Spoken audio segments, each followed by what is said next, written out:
रामचन्द्राय जनकराजजामनोहराय मामकाभीष्टदाय महितमङ्गलम्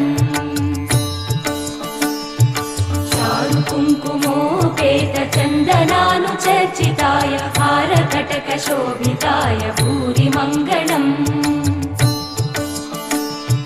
विमलरूपाय विविधवेदान्तवेद्याय सुजनचित्तकामिताय सुभगमङ्गलम् रामदासमृदुलहृदय तामरसनिवासाय स्वामि भद्रगिरिवराय दिव्यमङ्गलम्